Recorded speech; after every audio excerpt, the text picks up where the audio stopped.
com enorme satisfação que nós vamos receber dois profissionais de extrema competência, né, além de ser muito queridos, os dois por nós todos aqui, né, com os quais, com toda certeza, nós vamos aprender muito hoje.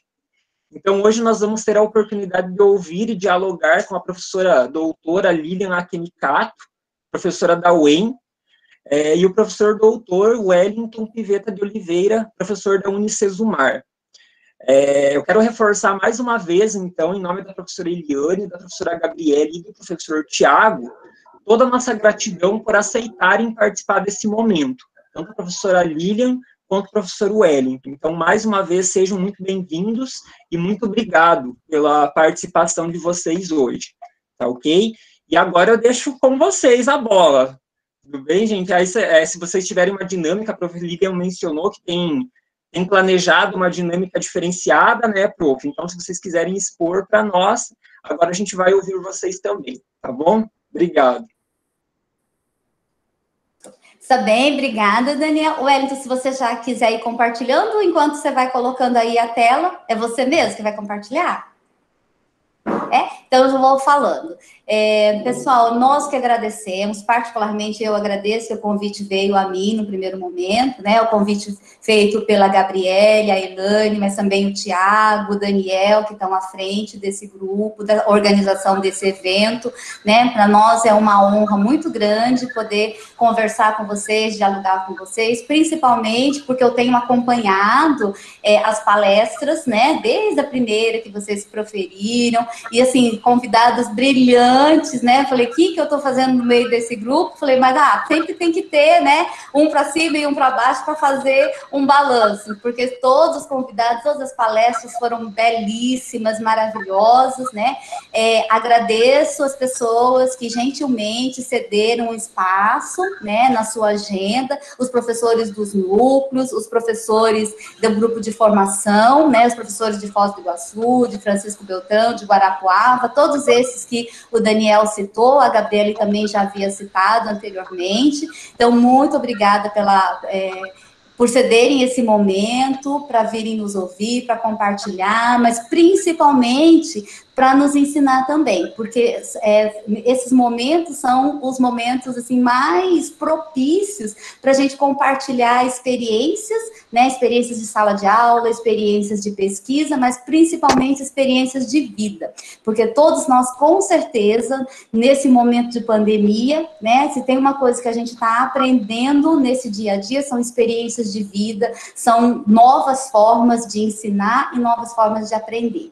E aí, falando sobre essas experiências, sobre esse momento, que se tem uma coisa em comum que a gente pode falar hoje, é desse momento, é dessa pandemia, né? Que assolou a todos, não fez distinção de ninguém, não fez distinção de nível, não fez distinção de escolaridade, chegou para todo mundo. Chegou para quem quis, chegou para quem não sabia, chegou para quem não queria, chegou para quem não estava nem aí, e todo mundo caiu, né, e teve que aprender a nadar, né? Um foi buscar algum artefato, outro foi buscar tecnologia, outro ficou desesperado, alguns entraram em depressão, outros tentaram se virar, mas todo mundo teve que se arranjar, né? E aí a gente queria conversar um pouco, nós queremos, né, conversar um pouco sobre esse momento, sobre como isso tem refletido, como isso tem repercutido na vida do professor, particularmente na vida do professor de matemática, mas não unicamente, né, porque a gente está falando de ensino e de aprendizagem, isso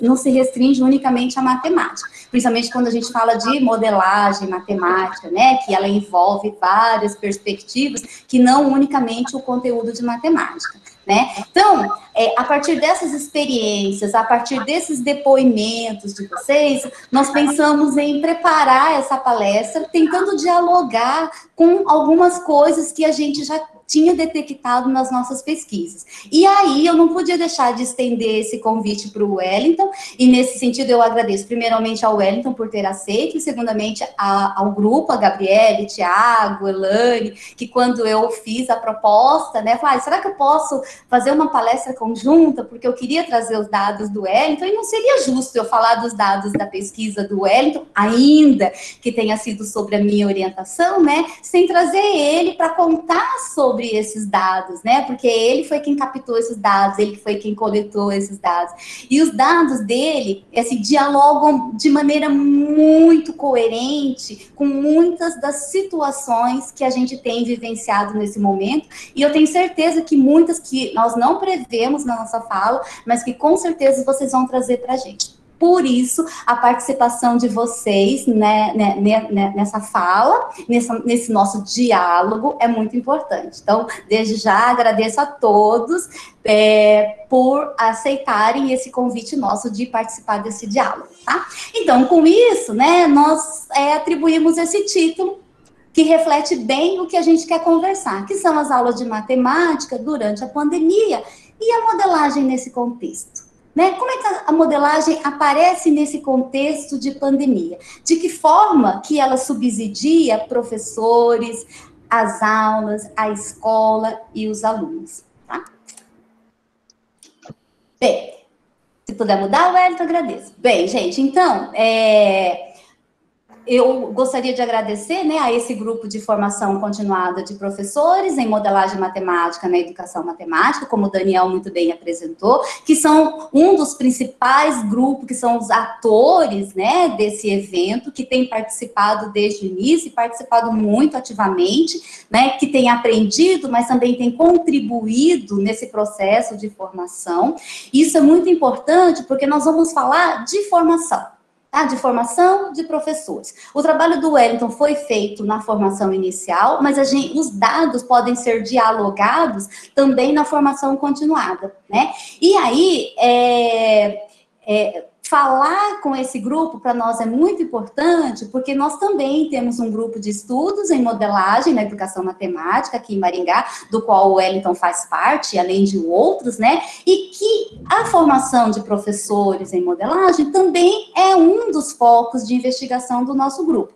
A gente também trabalha com outros focos, né? Como, por exemplo, a modelagem no ensino superior, a modelagem nos anos iniciais, a modelagem na educação infantil, né? Mas, de todo modo, implicitamente, ainda que a gente fale do processo de aprendizagem, né? Embutido está o processo de ensino. Então, a formação, ela se mostra sempre presente em todas essas discussões e investigações que a gente realiza durante o grupo, tá? Então, por isso que eu achei bastante pertinente trazer um pouco das nossas pesquisas para discutir com as experiências e as aprendizagens que vocês trazem desse grupo de formação. Bom, então, nesse sentido, qual que é a nossa proposta, né? É refletir como estão sendo, como foram, como estão sendo, né? Como vocês se adaptaram a essas aulas de matemática durante essa pandemia da Covid-19, tá? E aí a gente quer refletir sobre como isso aconteceu, como isso está acontecendo, né? Nesse período, a partir do olhar das pesquisas que a gente realiza no nosso grupo e que também envolvem a formação de professores. E aí é nesse sentido que nós também queremos contar com a participação de vocês, ouvindo o depoimento do grupo, né, inclusive desse grupo de formação de professores em modelagem, desses professores que foram convidados a estar conosco nesse momento, sobre como é que vocês vivenciaram, como é que vocês estão vivenciando, né, esse contexto, a fim de que a gente possa estabelecer, então, esses diálogos sobre a modelagem na educação matemática, que converge, então, para a proposta desse encontro, né, que é nós refletirmos e dialogarmos sobre modelagem na educação. Bom, e aí, gente, só para a gente ter um norte, né, um rumo na nossa discussão, para a gente direcionar um pouco os nossos pontos de reflexão, nós colocamos uma questão de partida, para que a gente possa pensar sobre e encaminhar os nossos direcionamentos, as nossas reflexões, tá? E essa questão que nós formulamos é uma questão bem aberta, mas que no delinear da nossa apresentação a gente vai direcionando, né? E também para que as falas de vocês convirjam no sentido desse questionamento, que ao final nós gostaríamos de, junto com vocês, tentar formular algumas respostas, algumas ponderações para essa questão, tá? E essa questão seria: que implicações da formação de professores surgem quando a modelagem é incorporada de diferentes modos na formação inicial ou na continuada? Eu coloquei os dois porque vocês estão em formação continuada, o Elvis trabalhou com formação inicial, e esses são os dados que a gente traz, e vocês vão trazer os dados da formação continuada, né, de professores de matemática. Então, que implicações dessa formação, quando a modelagem é incorporada, né, que decorrem nesse processo das aulas de matemática? Bom, então a gente quer colocar essa pergunta, e essa pergunta vai ser olhada no processo dessa pandemia. Tá? Então, como que isso refletiu, como isso reflete, né, nessa situação que nós estamos vivenciando hoje?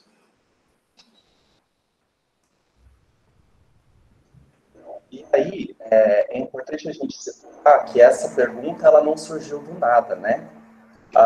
Quando a gente foi conversar sobre como é que nós iríamos estruturar algumas dessas reflexões para apresentar aqui para vocês, para dialogar aqui com vocês, então a gente foi buscar alguns elementos que pudessem subsidiar essa questão e que, de certa forma, sustentasse essa discussão que a gente está propondo nesse momento, né? E aí, se nós olharmos, por exemplo, para alguns dos trabalhos que nós temos na literatura, nós vamos olhar para essa questão e ver que a formação de professores, de certa forma, ela vem assumindo um papel de destaque, né, ao longo dessas últimas décadas, no âmbito da pesquisa em modelagem matemática. Isso, do mesmo modo, né, como a gente sempre concebe essa relação entre ensino, pesquisa e extensão, certamente isso traz algumas implicações para a questão da prática profissional, para a questão da prática docente, né? Para o próprio modo como a gente tem pensado as nossas ações como professores lá no campo da educação básica, no campo da formação de professores, aí falando especificamente da formação inicial, e também nas nossas ações de formação no âmbito da formação continuada, né? E para isso nós trouxemos aqui alguns elementos que evidenciam, então, essa mudança, ou melhor, essa presença de argumentos sobre a formação de professores em modelagem matemática, que podem ser destacados, por exemplo, nesses 3 trabalhos que a gente trouxe aqui para vocês, né? O primeiro deles, da Carla Tambaruzzi, do professor Tiago Kliber, onde, olhando para teses e dissertações, eles evidenciam, então, que há uma mudança de perfil nas discussões da área, né, e o interesse que parece ser crescente a respeito da formação de professores. Isso quando eles ao analisar trabalhos, teses, dissertações, eles identificam, por exemplo, que nós temos pesquisas que investigaram o comportamento do professor frente às atividades, pesquisas que investigaram a preocupação em capacitar, por meio de cursos, né, a professores em formação inicial, formação continuada. E, do mesmo modo, a gente pode olhar na pesquisa da Andréia Oliveira, que ela apresentou lá no EPIMEM, mas na edição que aconteceu em Londrina, em 2016, quando ela aponta uma agenda de pesquisa, né, para as produções em modelagem matemática, para as investigações em modelagem matemática. E ela traz, com base na análise de textos do 2º ao 6º Seminário Internacional edição, né, da 2ª edição até a 6ª edição do Seminário Internacional de Pesquisa em Educação Matemática, que nós temos algumas possibilidades de temas para serem investigados ainda no âmbito dessa comunidade, né, de pesquisadores que se dedicam aí aos estudos de modelagem matemática. E dentro dessas possibilidades que ela coloca para a gente, nós temos a investigação de ações que são realizadas no âmbito dos cursos, né? E como essas ações elas podem repercutir nas práticas dos professores.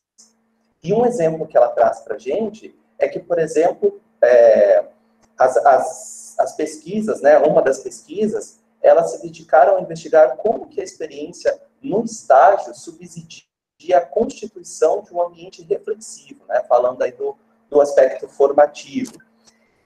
E foi pensando em dar continuidade ou olhar para outros novos trabalhos que a professora Lília, junto comigo, né, nós investigamos, analisamos alguns os textos que foram publicados na última edição do CIPEM, que aconteceu em Foz do Iguaçu. E aí nós olhamos para os trabalhos que foram publicados com esse olhar, né, sobre a formação do professor em modelagem matemática. Nós olhamos especificamente para os textos do grupo de trabalho, né, do GT10 de modelagem matemática. E o que é que nós identificamos, né? Alguns dos trabalhos, eles apresentam a formação de professores como tema central ali da investigação, e eles também apresentam a formação de professores como um objeto, um fenômeno secundário aos fenômenos, né, aos objetos que foram investigados ali, segundo a proposta dos autores dos trabalhos. E dentro dessas reflexões que nós fizemos nesse trabalho, que foi publicado lá na revista Com a Palavra, o Professor, nós vimos que muito dessas coisas que começou a surgir, né, e que tem surgido no âmbito da literatura, converge para esses trabalhos que vêm sendo apresentados, como, por exemplo, a pesquisa da professora Andréia. Então, nós temos, por exemplo, nessa última edição do CIPEM, um texto que fala sobre a atuação dos professores, formadores, formandos, nesse contexto da formação do professor, em modelagem matemática, né? E aí eles destacam que, por exemplo, o apoio, a parceria, são elementos muito importantes para o desenvolvimento dessa formação. Um outro aspecto que a gente pode evidenciar dessa análise são a influência dos momentos que são vividos na formação. Como, por exemplo, nós temos ações que são desenvolvidas no âmbito do PIBID, no âmbito do estágio, e como que esses momentos que são vivenciados de diferentes modos com modelagem matemática, como que isso pode influenciar, né, ou pode contribuir para essa formação dos professores, né, dos futuros professores, ou dos professores já em formação continuada. Então, o que a gente destaca de tudo isso, né? Que nós temos alguns trabalhos que versam sobre a formação especificamente e trabalhos que se dirigem a essa formação. E é nesse sentido que nós destacamos alguns avanços do ponto de vista teórico, né, sobre esse ser da formação em modelagem, o que pode ser essa formação em modelagem, né, segundo algumas, o que a gente pode compreender sobre formar-se em modelagem matemática, e o que a gente, por que a gente está trazendo isso aqui, né, é justamente de mostrar a importância que nós temos de discutir sobre a formação de professores e, sobretudo, como que essa formação pode estar relacionada com esse momento que nós estamos vivenciando, que é esse momento da pandemia. Né? Então, esses argumentos, de certa forma, subsidiam a importância que nós temos de olhar para as implicações que essa formação em modelagem matemática pode ter, né, ou não, quando ela é incorporada aos contextos de informação, e aí seja inicial ou continuado. Bom, claro, né, que falar da importância da formação continuada aqui nesse grupo é ensinar o terço para o vigário, né, no caso de vocês.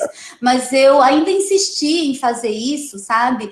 Porque eu quero aproveitar esse momento para parabenizar o grupo, especialmente o Tiago, né, que sempre acreditou nesse processo de formação, mas para além de acreditar no processo de formação, porque isso muitos acreditaram, e isso tem sido iniciativa de prefeituras, de núcleos, do próprio governo do estado. Mas para além de acreditar na formação, o Tiago investiu na pesquisa em formação de professor. né? Então, esse é o diferencial, esse é o mérito do Thiago, e nesse sentido, eu aprendi muito olhando os trabalhos decorrentes desse grupo de formação liderado pelo Thiago. Então, Thiago, nesse sentido, assim, o mérito, né, dessa questão de olhar para a pesquisa e informação é seu, né, e eu aprendi muito, e muito do que a gente está colocando aqui, e daí o convite estendido ao Wellington, porque o Wellington veio desse grupo, e ele trouxe para o meu grupo, e aí eu tenho que me render, né? Trouxe para o meu grupo a importância da gente olhar em termos de pesquisa para essa formação. E o meu grupo ganhou muito com isso, né? Eu falo meu grupo, mas é nosso grupo, né? O grupo de vocês é meu e o meu grupo é de vocês, porque a gente aprendeu muito com isso, a gente cresceu muito, estamos aprendendo também, né? E aí a gente achou muito importante, eu achei muito importante a gente falar sobre isso, porque era o momento que eu tinha, né, de fazer essa reverência ao grupo de vocês, a forma como o Thiago conduziu, como ele tem investido na pesquisa. Tá? Bom, pessoal, então estamos preparados, feita essa apresentação, né, já falando do que a gente vai falar, então nós vamos falar um pouco dessas aulas de matemática durante essa pandemia, né, e como que a modelagem se encaixa nesse contexto, né, então vamos todos nos prepararmos para essa discussão. E para iniciar essa discussão, vamos fazer um retrospecto, né, gente, Natal já está chegando. E aí a gente ainda lembra do decreto 4230 de 16 de março de 2020, né? E a súmula desse decreto dispõe sobre as medidas de enfrentamento da emergência de saúde pública de importância internacional decorrente do coronavírus. E aí no seu artigo 8, né, esse decreto dizia que, não diz, né, porque esse artigo ainda não foi derrubado, outros foram republicados, mas esse não, né, que as aulas presenciais em escolas estaduais públicas e privadas, inclusive nas entidades conveniadas com o Estado do Paraná, particularmente estou falando do Estado do Paraná, tá, mas isso se estende em cada estado na medida das suas conveniências, tá? Cursos técnicos, inclusive nas universidades públicas e privadas, ficam suspensas a partir de 20 de março de 2020. Pode passar, Wellington. Sim. E aí, a partir desse decreto, nossa rotina das aulas mudou. Com isso, todo o processo de ensino e de aprendizagem também foi obrigado a mudar, em decorrência de diversas adaptações que todos tivemos que passar. Professores, agentes da educação, pais, comunidade, mas principalmente os nossos alunos. Aí, gente, tem um monte de recorte de jornal, se você for procurar desse período. Eu trouxe só um que faz um resumo de tantos milhares de reportagens que tem sobre isso. Tá? Que é do site da Agência de Notícias do Paraná. Então, quando a quarentena começou, as escolas estaduais tiveram um recesso de 2 semanas, né, que foi o final de março, aí retornou em abril. A secretaria implantou as aulas remotas para 1 milhão de alunos da rede, não vamos discutir, tá, dessas aulas remotas, não é esse o tema da palestra, tá bom? Essas aulas se deram em 4 principais pilares, na TV aberta, no YouTube, por aplicativo e no Google Classroom, né? Todo mundo hoje conhece o Google Classroom.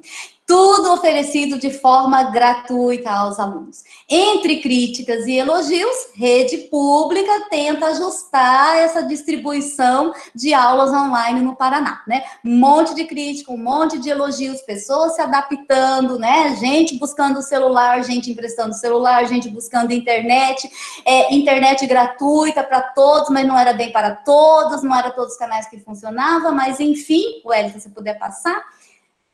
Enfim, não é nosso objetivo aqui, tá? Discutir sobre os encaminhamentos do governo, sobre essa reforma de continuidade das aulas, nem sobre as consequências disso, não é isso que a gente quer discutir aqui, mesmo porque não teria só o início, né? Essa discussão não teria fim, a gente passaria até o final do ano falando sobre, mas nós queremos trazer esse enfoque para buscar possíveis relações entre formação em modelagem, tá? Nos cursos de formação continuada e formação inicial, e a adaptação do professor e do aluno a essa nova forma de ensino e aprendizagem, particularmente das aulas de matemática, que todos tiveram que entrar, independente do nível, independente da condição social, independente do nível cognitivo, independente da formação, independente do eu adorei, eu não adorei, todos tivemos que entrar.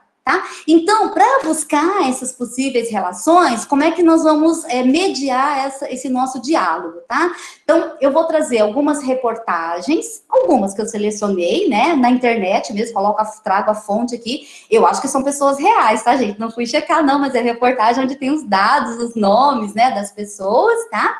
Que trazem depoimentos de alunos e de professores, alguns, né? E aí, eu vou focar sobre alguns desses depoimentos em específico, e nós vamos fazer perguntas sobre esses depoimentos para vocês, e a gente vai relacionar essas respostas e essa reflexão decorrente dessas perguntas com as pesquisas que a gente desenvolve no GEMEM.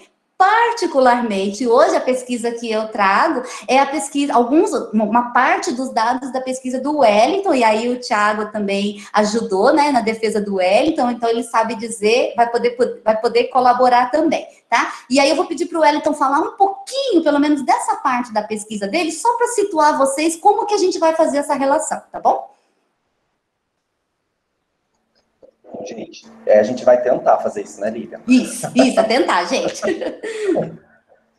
Bom, falando um pouquinho, então, sobre o meu trabalho, né, que foi orientado pela professora Lívia, nós olhamos para a questão da modelagem matemática no âmbito do estágio supervisionado, né, fazendo aí uma relação com um estágio no sentido mais pedagógico, né, e sem pensar nesse aspecto tão burocrático. E aí, o que nós propusemos para os alunos? Né? Nós conversamos também com professores, que são professores das universidades, que trabalham com estágio e que desenvolveram experiências com modelagem matemática. E, em um outro momento, nós também conversamos com os alunos durante uma das modalidades de estágio que nós temos aqui na Universidade Estadual de Maringá.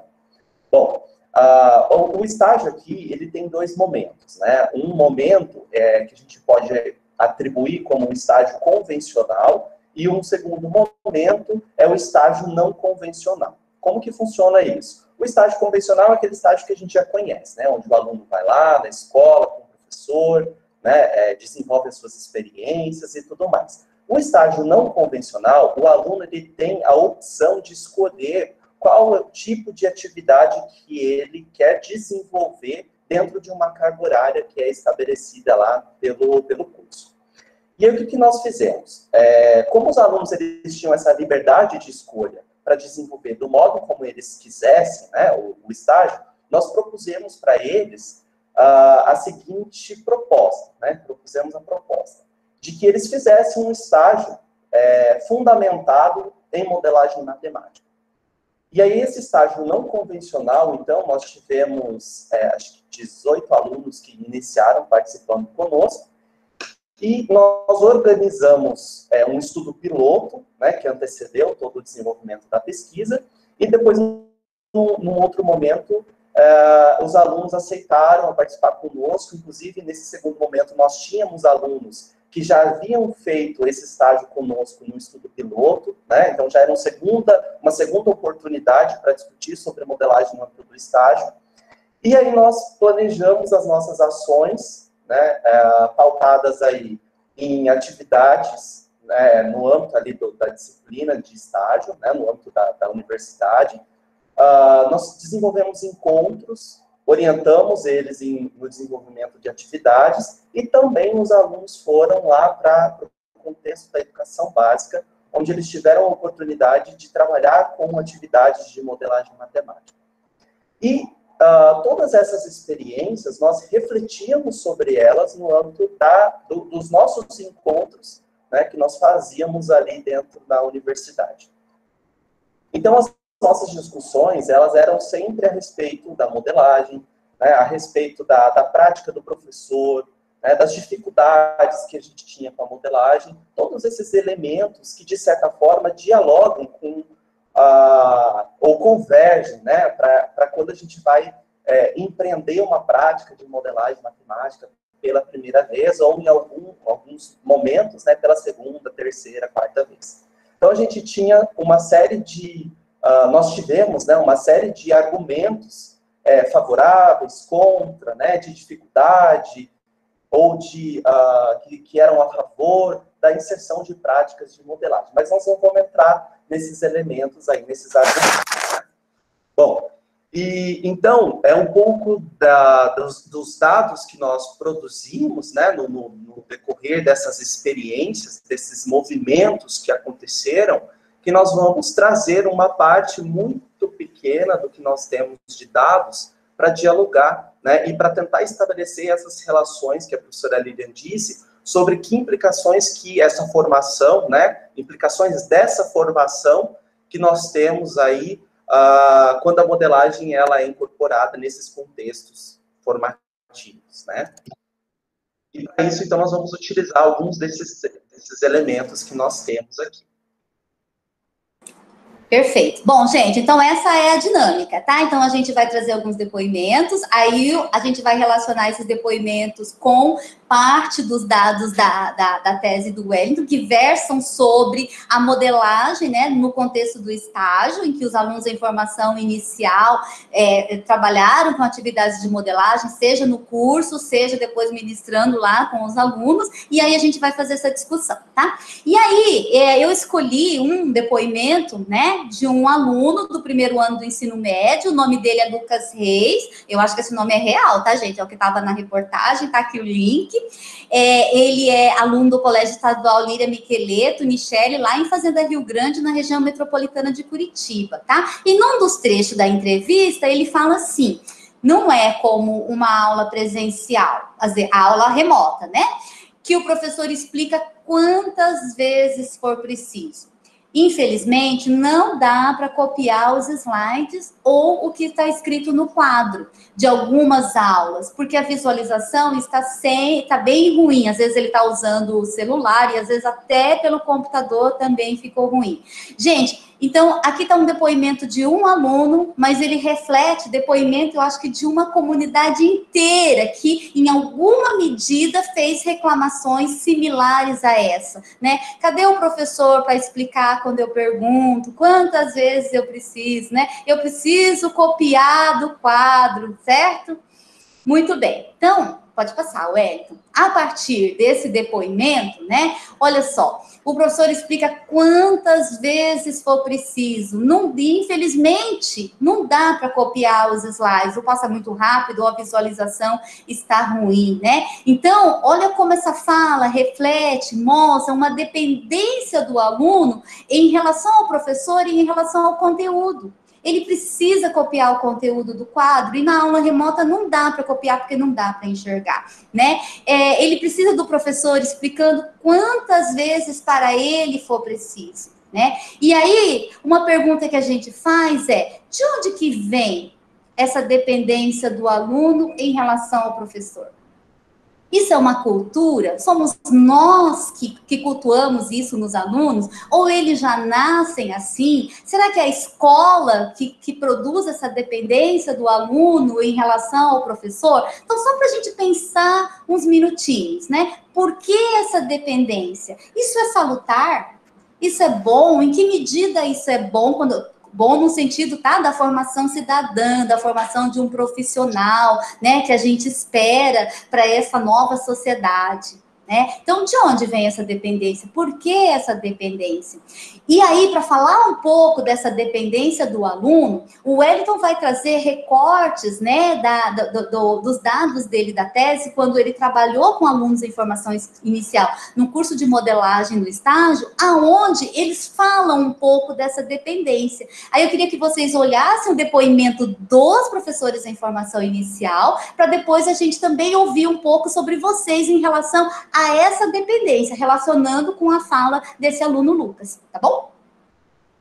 Bom, esse recorte que nós trouxemos aqui, ele versa um pouco sobre, na verdade, ele foi produzido em um momento onde nós, vou fechar minha janela aqui, por conta que começou a chover.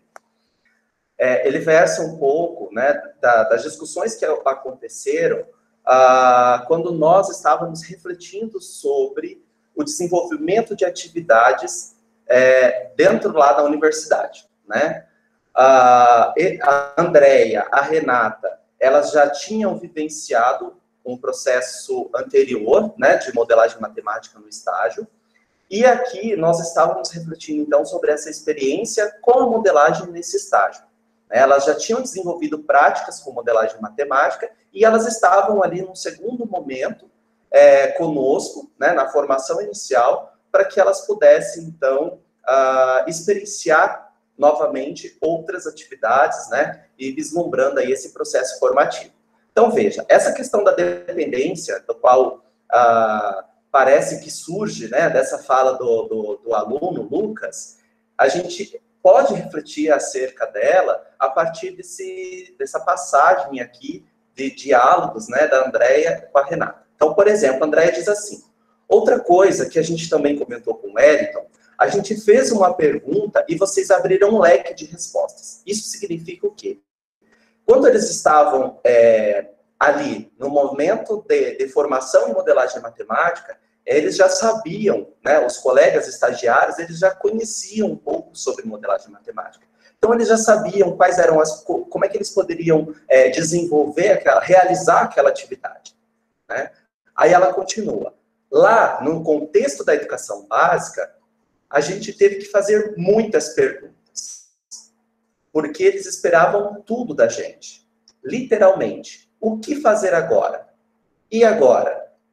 Aí a Renata diz, a gente tinha que dar um direcionamento de tudo. O que vocês aqui, né, os colegas estagiários, foram falando sozinhos, porque, de certa forma, essa dependência, né, já tinha sido amenizada em relação, se a gente for comparar, né, se a gente for pensar na postura, no engajamento dos alunos, né, no modo como os alunos reagiram à atividade, aqui eles já sabiam mais ou menos o que eles precisavam fazer. Diferente lá do contexto da educação básica. E aí a Andréia diz, eles dependiam muito da gente, para tudo, tudo.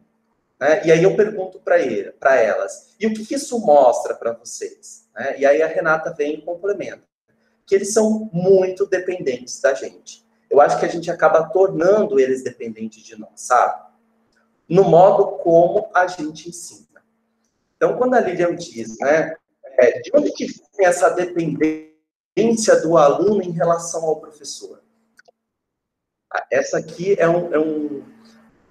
algo que ilustra, né, embora sejam algumas reflexões aí de alunos que estão almejando entrar nesse processo de ser professores, né, de empreender práticas com modelagem matemática, mas veja, isso já surge de modo muito natural, com pouquíssimas experiências, né, que elas tiveram nesse processo da formação. Então, de onde que vem essa dependência? Acho que a gente acaba tornando eles dependentes de nós, sabe? No modo como a gente ensina. A gente traz esse destaque, né? E aí a gente coloca aqui para nós refletirmos. Em que medida essa formação que vocês têm vivenciado aí com um grupo de formação, né, tem feito vocês pensarem sobre essa questão? Que a gente acaba tornando eles dependentes. É uma proposta de debate e a gente gostaria de ouvi-los, para que nós possamos estabelecer essas relações. Porque a gente trouxe um depoimento, né, do grupo, da pesquisa do Wellington, e a gente queria debater agora com vocês, assim, e vocês, em que medida que vocês acham que essa formação em modelagem, né, que vocês já têm experiência, né, fazem vocês pensarem sobre essa dependência em relação ao conteúdo, ao quadro, ao professor, como mencionado por aquele aluno? Por favor, fiquem à vontade. Posso começar, Lilian? Por favor. Vou puxar o barco aqui. Depois o Silvinho me ajuda, Silvinho. Ser atriz, quando eu penso nessa interrogação, algo que me vem forte é uma comparação que eu faço entre duas escolas que nós temos aqui no grupo. Nós temos no grupo, assim, uma escola em que há uma abertura grande para o trabalho com a modelagem, né, em que os professores têm uma liberdade de atuação maior. E temos uma outra escola em que o trabalho trabalho com a modelagem, o desenvolvimento de práticas, ele teve que ser cultivado, né? A gente teve que convencer o trabalho, né, a gestão da escola, os colegas, sobre a relevância, a importância e a seriedade, inclusive, do trabalho com modelagem.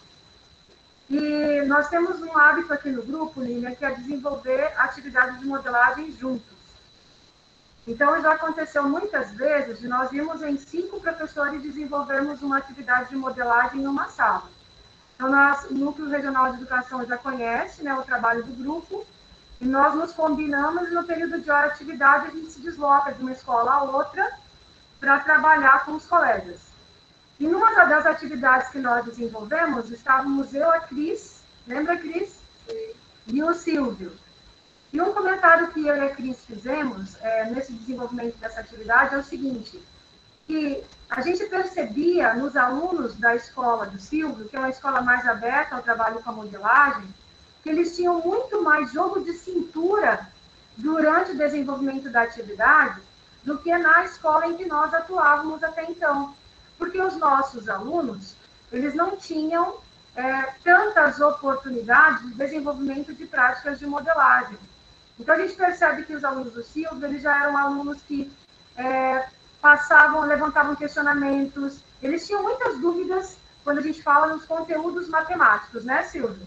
Muitas duvidinhas em relação a isso, mas, assim, alunos que eram mais questionadores, mais críticos, que se envolviam muito rápido na independentes, talvez, Gabriele? Isso. Enquanto que, ao passo que eu assumi uma turma nova, por exemplo, em que a turma não vinha com essa cultura do desenvolvimento de atividades de modelagem, o primeiro questionamento nas primeiras atividades era: como é que a gente inicia, professora? O que é para fazer? Então, eles estão muito acostumados com aquele modelo de atuação no qual a gente vai indicando os caminhos. Então, quando você chega no desenvolvimento da atividade, é um estranhamento no primeiro momento, eles se veem na posição de terem que tomar decisões sozinhos. Ou de nós, professores, não atuarmos de modo a indicar os caminhos. Então, a gente percebe que quanto mais a gente vê o envolvimento do professor com o trabalho, com a modelagem, e talvez o Silvio possa falar bem sobre isso, quando a gente, especialmente quando o professor já trabalha com a mesma turma durante algum tempo, uma série, depois a outra série, e ele tem na sua prática o trabalho com a modelagem, a gente vê que os alunos vão se habituando.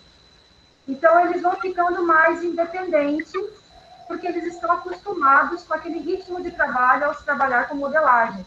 É algo que está implícito ali ao modelo de atuação do professor e às aulas de matemática dele. Posso falar um pouquinho? Por favor. Então, só pegando o gancho no que a Gabi disse, né? Então, assim, esses alunos, eu acho a questão da dependência, a gente tem uma relação muito afetiva com os alunos aqui, principalmente onde eu trabalho, né? Eu estou falando de mim, professor com eles, então acho que isso na fala do aluno ali que vocês trouxeram, mesmo que a aula ela é todo um aparato, é tudo preparado, tem imagens, coisas que a gente nem traz em sala, né, porque eles têm a possibilidade ali, como está com o computador, de trazer imagem, ilustração, tudo que às vezes a gente não consegue levar para a sala de aula, devido à escassez que a gente tem das nossas escolas em nível de tecnologia aqui no estado, a gente não consegue, às vezes, trazer aquela aula que está passando ali, mas a gente tem o nosso corpo, a presença, a gente consegue ouvir, e ali num chat, numa pergunta, numa conversa, nessas aulas remotas, o aluno, ele não tem voz. Às vezes tem 900, 800, 1000 alunos assistindo uma aula, e o professor que está do outro lado, ele não consegue responder as questões, né? Então, além de o aluno não conseguir ver, às vezes, o que está na lousa, lá no quadro, ele também não tem esse feedback de trocar uma ideia com o professor, assim como vocês colocaram, o professor explica várias vezes, né? Então, ele consegue, professor, eu não entendi, né? Então, a gente consegue argumentar.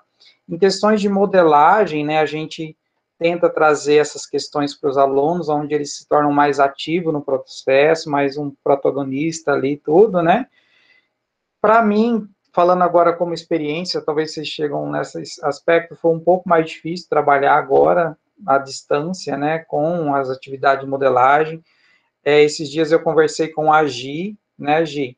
A gente fica, Gi, o que a gente pode fazer de modelagem? Daí um manda para o outro, e a gente, como a Gabi já acabou de mencionar, isso a gente trabalhar junto, né? Daí eu falei, Gi, você trabalha com os nonos, eu também, vamos juntar essas turmas, vamos fazer alguma coisa, né, Gi? A gente conversou, então a gente tem essa preocupação com os nossos alunos.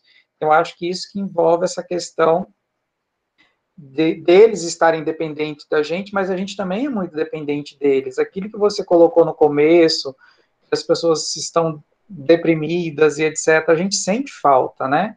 Então, eu acho assim como a gente sente falta, eles também, né? Não sei se eu fugi toda da atividade ali e tal, mas, assim, é uma questão que a gente tem dos nossos trabalhos, como a Gabi colocou, que a gente tem essa abertura, os alunos têm essa liberdade de estar se expressando, apresentando o trabalho, conversando, né? Tanto as minhas turmas, as turmas dos outros professores, eu, como falei com a Gi esses dias, converso com outros professores também, a gente sempre está tentando pensar. Eu achei que se tornou um pouco mais difícil a gente elaborar uma atividade de modelagem agora, porque a gente sempre desenvolve em grupo, eles não podem se juntar, né? Então, às vezes, depende que todos tenham acesso à internet, e isso já não acontece, né? Então, acho que essa dependência, ela gerou várias questões, né, da gente, porque a gente não está ali, parece que para cuidar, para zelar, para estar ali efetivamente com eles, né? Então, eu acho que tem muita dessas questões também.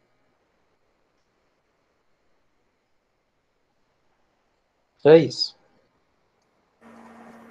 Mais alguém? Eu vou falar um pouquinho. Essa questão da dependência, eu penso assim, que eu fico lembrando agora aqui de quando eu estudava, né? Quando eu estudava, então o negócio era ou certo ou errado, não tinha um meio termo. Então, professor, o resultado, mas até aqui fiz certo, não, tá errado. Então, a gente acaba criando também a aprovação do professor, né? Eu vou fazer assim, tá certo? Vou fazer assado, tá certo? E isso em todas as disciplinas. Eu tive há uns 2 anos atrás, tive contato com uma professora que, se o aluno, era de português, se o aluno não escrevesse exatamente a um dedo ou 2, não lembro, de parágrafo no caderno, ela arrancava a folha. Então, um dia eu cheguei na sala, estava o lixo puro folha de papel, porque tinha que ser na medida que a professora queria, né? E então a gente cria assim, porque o professor quer aquele jeito, né? Eu penso assim, porque eu fui criada assim, tive experiência com meu filho assim também, que as coisas tinham que ser exatamente como a professora dele queria. Uma vez ele pintou um bonequinho lá de cabelo vermelho, porque o desenho, ele usa óculos desde de 2 anos, e o desenho que ele gostava tinha um cabelo vermelho, e a professora chamou e falou assim, você já viu alguém de cabelo vermelho? Criticou o desenho dele. Então, é tudo como o professor quer. Então, acho que a gente tem esse impasse, assim. E aí isso acaba criando essa cultura. O professor vai aprovar, o professor não vai aprovar.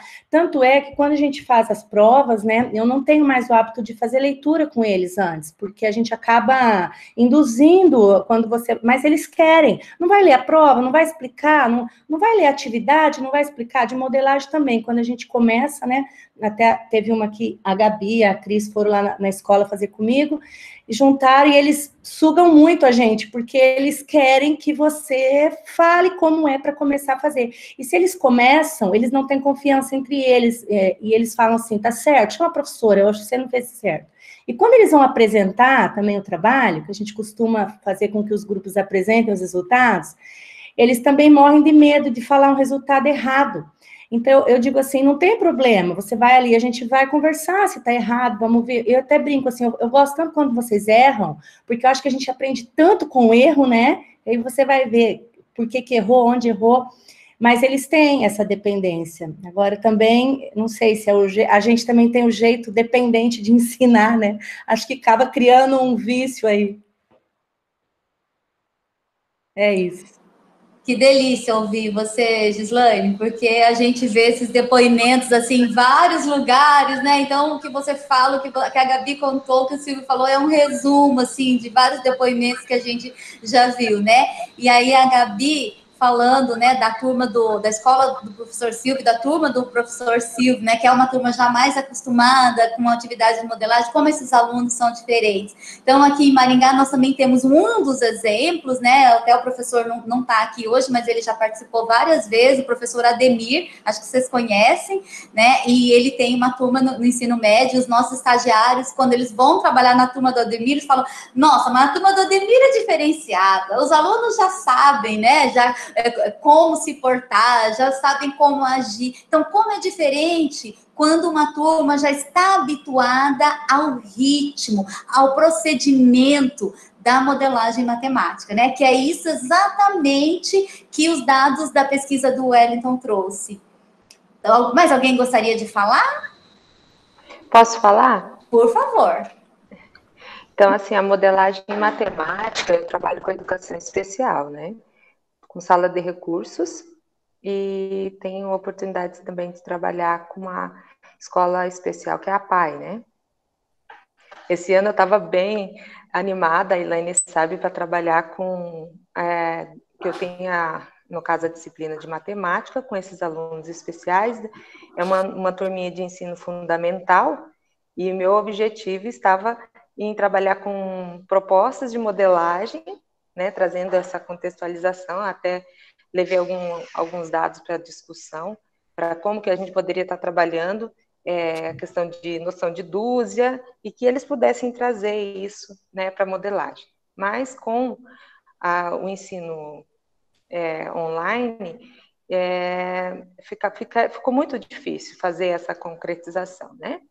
Aí, com os alunos da sala de recursos, nós realizamos já algumas atividades, algumas propostas, mas o que eu quero colocar é sobre essa autonomia, né, que a modelagem matemática, ela acaba gerando, ou criando, que o aluno vai desenvolvendo, porque ele vai questionando, ele vai procurando respostas mais por ele, e não tão assim nessa dependência, né? E talvez falta muito ainda para a gente, talvez, né? Eu não estou bem ali com a matemática, eu acho que falta ainda um bom tanto para a gente trabalhar isso, né? Era isso. É interessante, Elinha, que nós tínhamos um professor, ele hoje não faz mais parte do grupo oficialmente, né? Ainda que faça parte de coração, né, gente? O grupo de pós acho que vai concordar comigo, o professor Alcides, e acho que o exemplo do professor Alcides é um exemplo bem, bem importante para a gente pensar quando a gente pensa em independência. Uma das primeiras coisas que a gente pensou quando a gente iniciou a formação, no primeiro ano de trabalho da formação, a nossa preocupação não era muito a gente aprender procedimentos ou como desenvolver modelagem de acordo com aquilo que estava na literatura. A gente discutiu no grupo de pesquisa, né, junto com o professor Thiago, os colegas do grupo de pesquisa, e uma das coisas que nós entendemos é que nós precisaríamos primeiro pensar nas nossas práticas. Então, a gente passou um ano tentando conhecer os aspectos característicos das nossas próprias práticas. E eu lembro que eu acompanhei uma aula com o professor Alcides, e assim que eu terminei uma aula normal, eu acompanhei durante a pesquisa de mestrado, depois nós desenvolvemos muitas atividades de modelagem juntos, mas me chamou a atenção a fala do professor, que foi a seguinte, quando eu saí da sala, ele disse assim para mim, Gabi, é a primeira vez que eu me dou conta do quanto eu sou controlador quando eu estou nas minhas aulas, né? Ele disse que pela primeira vez ele parou para pensar o quanto ele era impositivo, né? Ele sempre foi um professor não excepcional, mas professor excelente, ele sempre foi muito cuidadoso em relação à disciplina. E ele foi percebendo, quando ele foi se abrindo ao trabalho com a modelagem, como que atuar de outro modo poderia também refletir na aprendizagem dos alunos, poderia não implicar em disciplina, como era um receio muito grande que ele tinha, mas ele percebeu que a própria postura dele como professor gerava essa dependência dos alunos, né? Porque os alunos tinham receio de fazer diferente, porque eles estavam acostumados a, como a Gi falou, seguir sempre a orientação do professor. Então, quando a gente questiona o que é a formação, em que medida que a formação tem feito a gente pensar nisso, quando a gente lembra, por exemplo, no fato da formação ter nos ajudado a pensar na nossa própria prática. Olhar para si mesmo e entender como é que eu atuo, quais são as características da minha prática. E são cuidados que a gente, às vezes, são coisas que talvez a gente não tenha parado para pensar. Então, se nós formos para o grupo conversar, cada um de nós tem um perfil de atuação, inclusive com o trabalho com a modelagem, né? Nós temos aqui, cada um, alguns são mais abertos ao trabalho, por exemplo, numa perspectiva mais aberta, outros amam trabalhar com modelagem, trabalham com frequência, mas numa perspectiva mais fechada. Então, eu acho que a formação nos ajudou a achar esse lugar, sabe? O lugar de cada um no trabalho com a modelagem e perceber de que modo que a nossa própria prática, antes mesmo do trabalho com a modelagem, acabava implicando nessa dependência dos alunos, né? Quando a gente menciona aqui.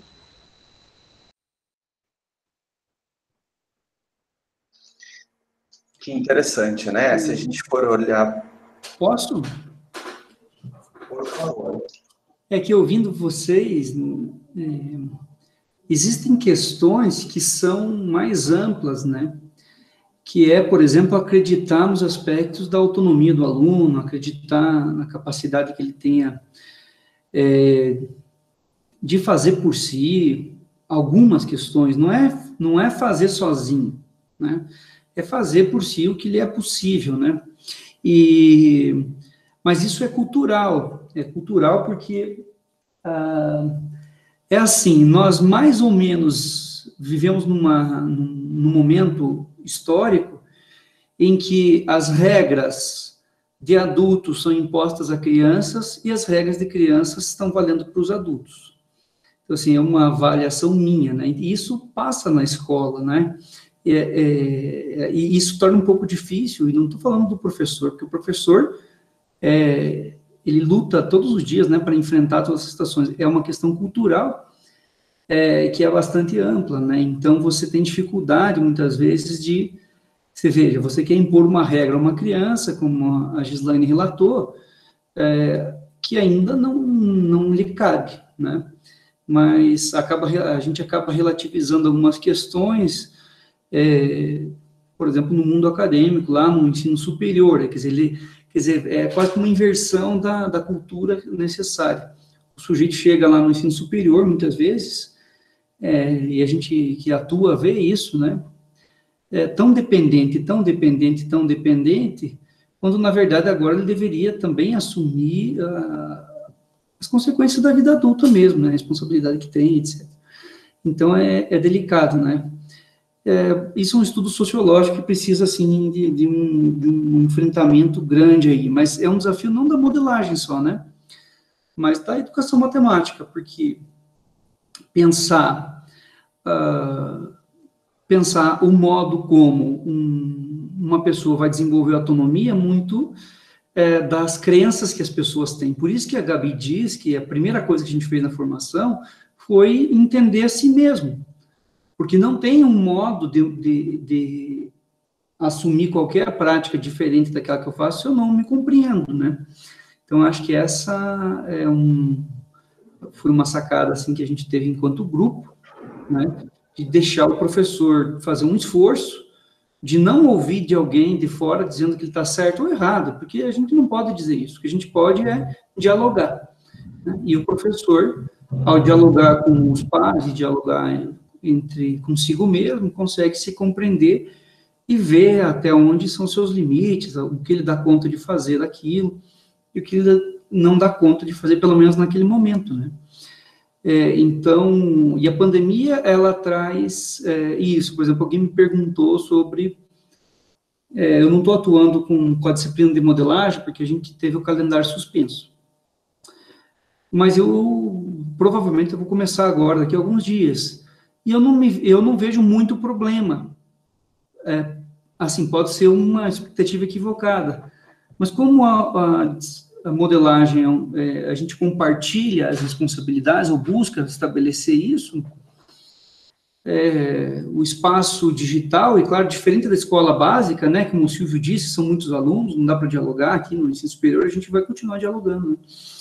Então, a pandemia, ou o modo remoto, seja lá o que for, ele permite que a gente estabeleça um diálogo com outras materialidades, né, e com outra virtualidade. Então, é isso que a gente tem. Agora, o como fazer é sempre uma abertura, não sabemos, né? Nem quando a gente está na sala de aula normal, a gente não sabe. Então, a gente tem uma ideia, né? Tem um planejamento, tem uma direção, mas saber efetivamente o que vai acontecer, se vai dar certo ou não, é outra história bem diferente, né? Posso falar um pouquinho? Então, com relação ao que o professor Tiago estava falando, e com relação ao que a Fernanda falou. Primeiro, desenvolvendo atividades de modelagem matemática, a gente sente que essa questão de proporcionar a autonomia ao aluno, né, ele em busca de estratégias da pesquisa para resolver determinado problema, isso faz com que o aluno se sinta melhor, né? Ele se sinta realmente valorizado, sabe? E a gente tem depoimentos dos alunos, assim, que quando eu lembro, assim, chega a me arrepiar, né? Deles dizer que a gente gosta deles, que a gente valoriza eles, sabe? Deles falarem isso. Então, eu, assim, me emociono muito, porque essas falas veio de uma escola que eu trabalho, que é uma escola do campo, né? Então, os meus colegas estão por aí, eu estava esperando que alguém falasse, e a gente vê, sabe, eles se sentindo valorizados. E eu acho que, nesse momento, a gente está um pouquinho mais preparado, porque a gente oportunizou eles a serem, né, protagonistas, a eles buscarem as coisas, sabe? Então, de certa forma, alguns alunos a gente já trabalhava um pouquinho diferente, e a gente consegue ver essa diferença. E a gente tem falado muito nos nossos encontros essa questão, né, da dependência do aluno. Por quê? Né? E acho que aquilo que o professor Tiago colocou lá no comentário antes, a questão da cultura, né, da escolar, né, o copiar, o professor ficar explicando, isso já era, né? A gente tem que passar para um ensino ativo, e a modelagem tem muito a contribuir. Então, eu acho assim, que nós, a gente conseguiu ver, talvez não com tanta dificuldade, essa questão do ensino remoto, né? Porque o aluno ele já vai buscar pesquisar em algumas coisas, não todos, mas aqueles que têm computador, que têm um celular, que têm alguma condição, sabe? Porque a maioria do nosso problema é os alunos não terem acesso às ferramentas, ao computador, por exemplo, né? Ele está só com o celular para trabalhar, então isso tem dificultado muito. Às vezes o celular não carrega, um celular muito fraquinho, né? Então, assim, são coisas que a gente já vinha pensando também, né? Quanto a, digamos assim, ao que a gente conseguiu evoluir enquanto pensamento de ensino, né? A gente nunca fala de aprendizagem já direto, né? Porque sabe que a gente tenta ensinar da melhor forma possível, buscar estratégias da melhor forma possível. E uma delas é dar autonomia ao aluno, né? Com certeza a gente tem muito a ganhar. Então, é isso. Obrigada, Elane. Acho que você fechou, então, essa primeira parte da discussão, né? E aí você vê o quanto que essa cultura, né, cultuada, arraigada e tão defendida se mostrou na fala do Lucas como um obstáculo agora para ele, nesse período, para ele superar esse ensino remoto, né? Ele aponta como um obstáculo aquilo que que a escola cultuou durante tanto tempo. Eu vou pedir licença daí agora, gente, talvez tenha mais gente para falar, para a gente encerrar essa parte, para a gente passar para a segunda parte, tá? E deixar os comentários para o final. Me desculpe se tem mais alguém querendo falar, mas para a gente poder fazer a segunda parte. Muito obrigada pela participação de todos, tá? O Wellington, abre o microfone, por favor.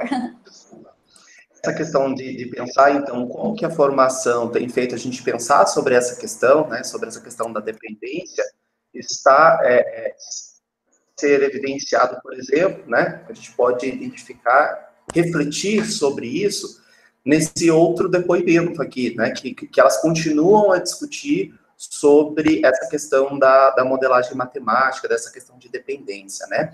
A Andréia, ela diz o seguinte: quando a professora aplicou com a gente, agora, nesse momento, a gente estava refletindo sobre experiências formativas que elas já tiveram, né? Então, por exemplo, aqui ela está se referindo a uma experiência com modelagem matemática em uma das disciplinas na graduação, né? Então, ela fala assim, quando a professora, né, aplicou com a gente, eu também não queria fazer, sabe? Eu pensei, gente, não quero fazer isso, não quero ter que ficar pensando, entende? E a gente teve resistência do mesmo modo como que eles tiveram no colégio. Ela está fazendo uma relação da resistência que ela, enquanto aluna na graduação, teve quando ela, como professora, foi desenvolver a experiência lá na educação básica. A resistência foi a mesma. Então, na verdade, vou pegar a fala do professor Rodolfo Vertuan, né? Tudo no começo, eles vão ter uma resistência. E ele falou assim, que a necessidade da modelagem, além de tudo, o que ela já traz, ela traz uma independência dos alunos. Então, assim, no começo vai ser difícil a gente aplicar a modelagem, mas isso vai fazer com que eles pensem. Aliás, não pensem mais, comecem a pensar, porque está tudo ali programado. Eles estão ali esperando que a gente passe um algoritmo para eles fazerem. Para que eles façam, né? Aí a Renata diz, é muito isso mesmo. Eles ficam esperando muito da gente, enquanto a gente deixou muito para eles fazerem. Talvez, se a gente voltasse lá uma segunda vez, eles já soubessem que a gente não ia dar tudo e fossem buscar sozinhos, né? Engraçado, né? Aqui, eles não procuram a gente querendo saber se estava certo, se estava isso e aquilo. Então, veja, aqui elas fazem essa comparação, né, da resistência que elas tiveram como alunas e da resistência que os alunos também tiveram. E também ela dialoga, né, ela faz uma relação com a prática que elas estavam vivenciando ali no estágio. De que, como eles já sabiam mais ou menos o que eles precisavam fazer, essa resistência e essa independência já era menor, né, em relação a esse outro momento do qual elas fazem essa referência e essa análise, né? Bom, isso só mostra, né, o Wellington complementando, né, que, assim, não é com uma atividade de modelagem, né, e não é só a modelagem matemática, como diz o Thiago, né, que é o responsável por essa autonomia que tanto a gente discute aqui, né. Na fala dos professores, né, a gente pode identificar vários elementos que, de certa forma, dialogam com essa questão da independência, né, essa questão de travar algumas experiências em que os alunos sejam mais autônomos, mais protagonistas, né, e à medida com que nós paramos para refletir sobre as nossas práticas, como a Gabriele bem trouxe, né, que foi um dos propósitos ali para iniciar esse grupo, à medida com que você se coloca analisando a sua própria prática, você vai dando abertura para que outros modos de empreender essa prática sejam compreendidos também.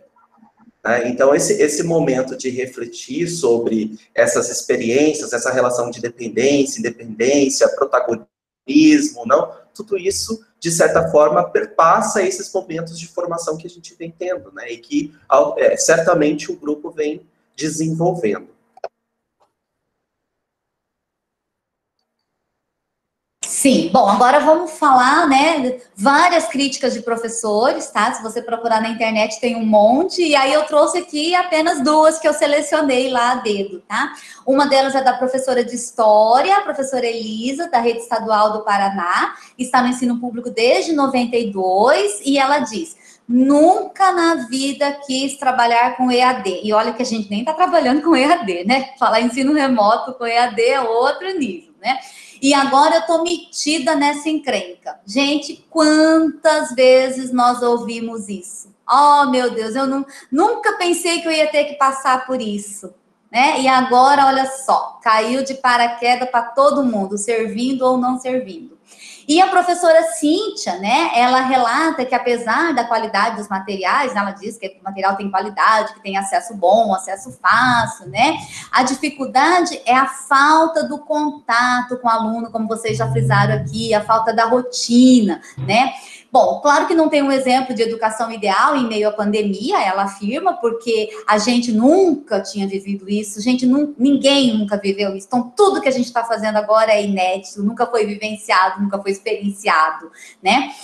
No trabalho diário, mesmo que eu tenha 25 crianças totalmente diferentes, e são, né, gente, totalmente diferentes dentro de uma sala, a gente consegue aplicar uma rotina, um protocolo, né? E aí a gente vê como cada um está respondendo. E aí a gente pode pontuar cada aluno, ou seja, eu tenho 25 crianças diferentes, mas eu consigo aplicar uma rotina de modo a atribuir um score, né? Um valor para cada aluno, porque esse protocolo é o mesmo para todos. Né? Então, veja, assim, qual é a visão de alguns professores e que reflete a visão de um grupo muito grande de professores. Eu selecionei isso aqui, mas dentre várias críticas que foram apontadas. Puder passar, Wellington? Bom, então, diante dessas falas, né, eu trago aqui uma questão para a gente refletir, né, em relação à fala da professora Elisa, né, nunca me imaginei metida nessa encrenca. Então, quantas vezes no nosso trabalho que a gente aceita voluntariamente, porque essa encrenca não foi voluntária, né, ela não teve opção. E nós, no nosso dia a dia, quantas vezes que a gente aceita voluntariamente o desafio de fazer algo que a gente nunca quis fazer? Então, quantos de nós nos propomos a sair da nossa zona de conforto, a deixar o quadro, a deixar essa rotina que pode atribuir uma nota para todos os alunos ou para cada aluno e dizer quem passou, quem não passou? Né? Só para a gente refletir um pouquinho, né, sobre as nossas atitudes dos professores. Pode passar, Wellington.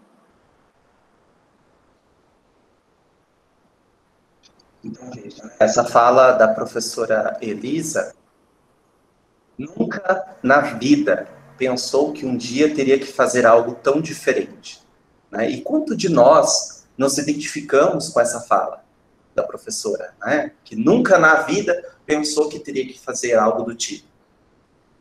E para trazer um pouco dessa discussão, né, para evidenciar, para ilustrar um pouco dessa discussão, eu trago aqui esse recorte, né? Quando a Aurora, a Andressa e a Joana dialogam sobre a experiência que elas também vivenciaram no âmbito do estágio.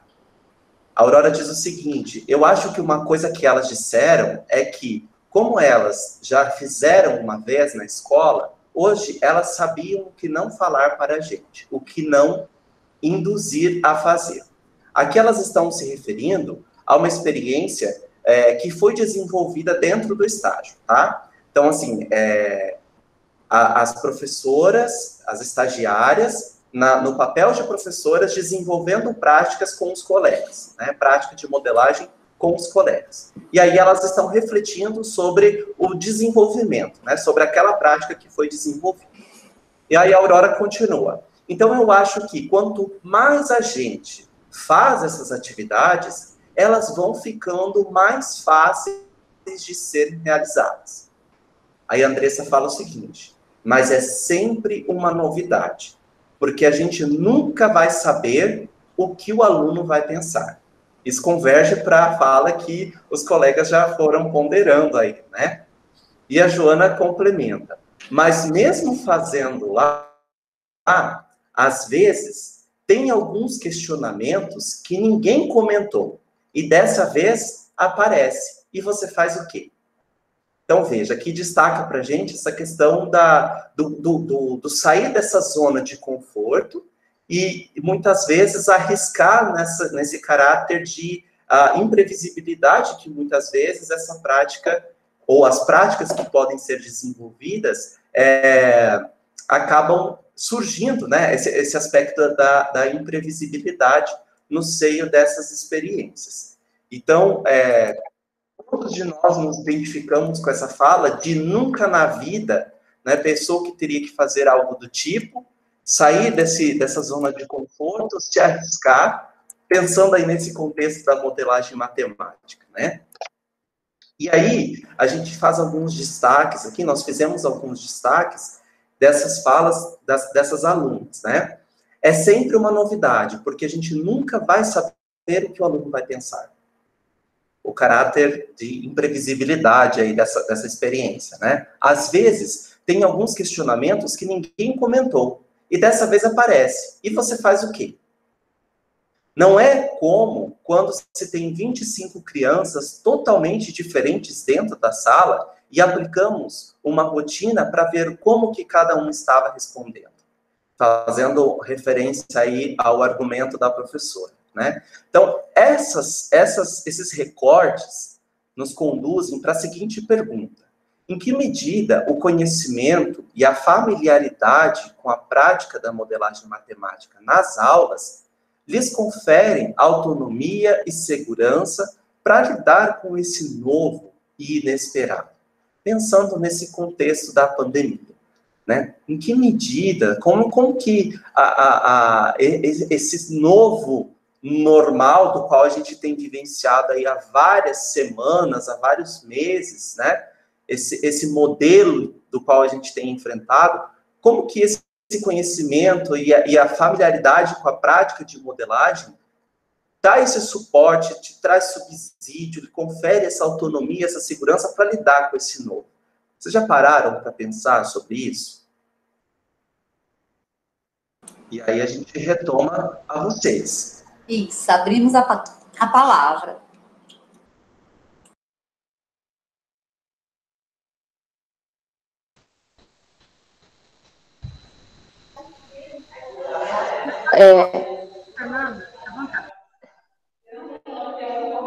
A medida do novo que nós temos, né, é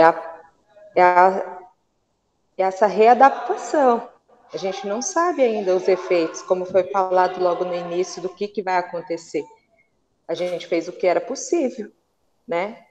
Eu acho que nesse momento, também, em que medida a gente pode estar fazendo, a gente ainda vai descobrir.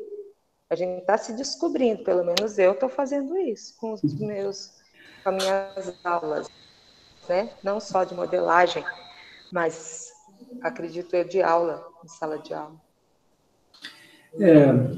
Então, essa pergunta tem muito a ver com... resultado da minha tese, ainda, quando escrevi, tem um texto meu com o Miro, né?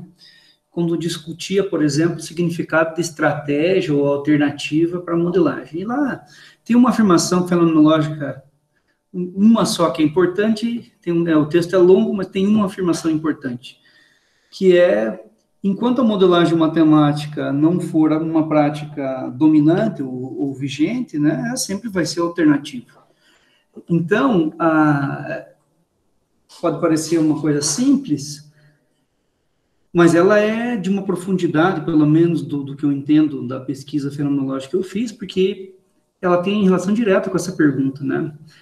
Na medida em que você se familiariza com práticas distintas, obviamente, elas se tornam mais...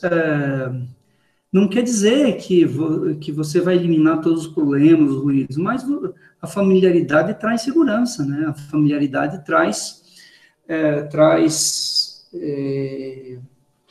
como é que eu posso dizer? Ela torna menos oneroso para você, né? Na medida em que você começa a ter familiaridade com uma coisa, você, por óbvio, você passa a deixar o estranhamento de lado, né? Porque quando você não tem familiaridade, o estranhamento pode tomar o lugar. E o estranhamento, ele amedronta, ele assusta, ele nos afasta, né? Ele pode também, o estranhamento pode nos aproximar, se eu fizer o movimento correto, né, Gabi? A gente discutiu isso aí, a Gabi discutiu, assim, brilhantemente na tese dela isso. Mas a familiaridade pode trazer todas essas questões. Não só para o professor, mas também para o aluno. Eu vejo assim, por exemplo, com a minha filha. Minha filha sabe que eu não respondo tudo, né? Então, ela me pergunta, ela diz, nem vai falar, né, pai? Eu digo, não, você vai ter que me responder, né? Aí, vai pensando nisso, isso você consegue, né? Esse tipo de situação. Então, eu acho que é por aí, né? A familiaridade com o jeito de fazer, com as mudanças.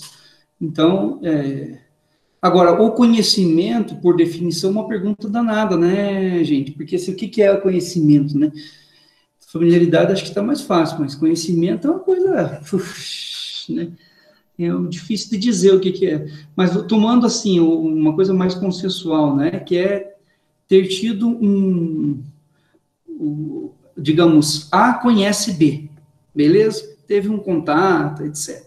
Uma definição básica de conhecimento, verdade por correspondência. Sem dúvida, né, o conhecimento, mas ele pode ter, trazer autonomia, ou, sei lá, segurança e talvez perseverança, mas ele também pode afastar, né? Porque na medida em que você conhece algo, você pode simplesmente não aderir a ele, né? Na medida em que você tem familiaridade com algo, quer dizer, você já sabe como é que vai ser aquilo, você também pode se afastar. Mas, claro, eu acho que na medida em que isso deixa de se tornar um monstro, né, um bicho feio, a gente tem mais chance, sim, de ver que aquilo, principalmente não traz resultados para o professor, né? A gente viu muito claramente isso nos depoimentos dos professores para a Gabi, que quando os professores viam que os alunos ganhavam outro rumo, os professores se motivaram, né? Os professores estão aqui, se eu estiver errado, falando alguma mentira, pelo amor de Deus, eu quero ser corrigido publicamente, né? Posso falar um pouquinho? Pode, vai lá, me permite. Então, eu acho que essa questão, professor, não sei, posso estar totalmente errado, a questão do conhecimento ali com a modelagem, por exemplo, eu vou tirar por base as minhas turmas. Eu tenho 6 turmas esse ano, das quais 3 ou 4 estão comigo já há 4 anos, e 2 há 2 anos. E eu sempre trabalho atividade de modelagem. E nas atividades de modelagem, eles vão perguntando, professor, como que faz? E a gente vai sempre mediando. Não, vai lá. Então, quando eles vão apresentar um trabalho, o mesmo exercício sai de vários modos e vários tipos de aprendizagem e reflexões dele. Eu acho que isso facilitou muito esse conhecimento deles, saber que eles podem lidar com isso. Então, as atividades que eu envio para eles para casa, parece que eles não estão tão dependentes igual outros professores da escola que não trabalham com modelagem. Eles vivem no WhatsApp do professor.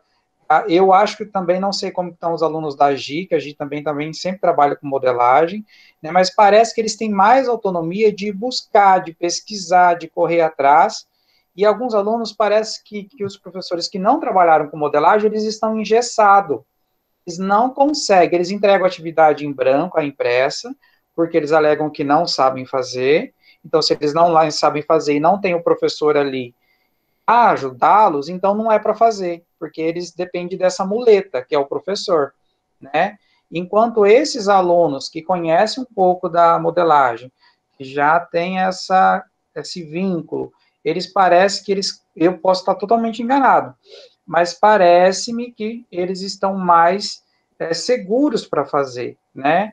Então, esses dias conversando com um pedagogo da escola, eu enviei para ele, aí, como é que tá as turmas, muito índice de reprova? Ele falou, nas suas turmas, não.